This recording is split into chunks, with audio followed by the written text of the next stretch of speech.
वाकई में सुहाना जी जिस चीज का नाम से जानल जाए ना वो निश्चित रूप से ही इकर में पूरा बहिर किया है।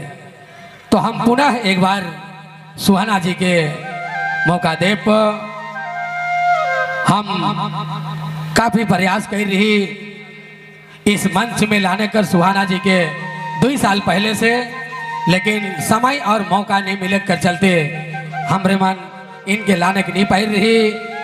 और आज हमरे मन कर बीच में उपस्थित है और ये कार्यक्रम का आयोजन मेन फोकस है सुहाना जी का नाम से। सुहाना जी और एक कुछ डेंजर हो जाए। हेलो, हमारे बीच इस मेले में हमारे बोलबा थाना प्रभारी महोदय पहुंच चुके हैं। सर, आप जहां कहीं भी हैं आपका बेसब्री से इंतजार है। आपका हार्दिक अभिनंदन है, मंच में स्वागत है। आप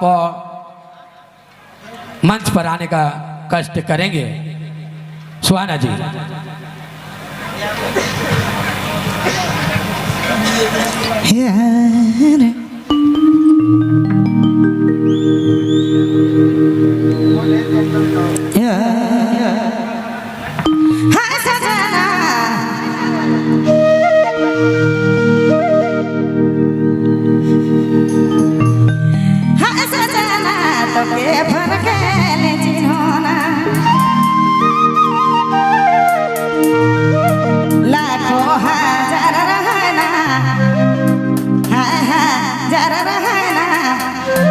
तो के फर के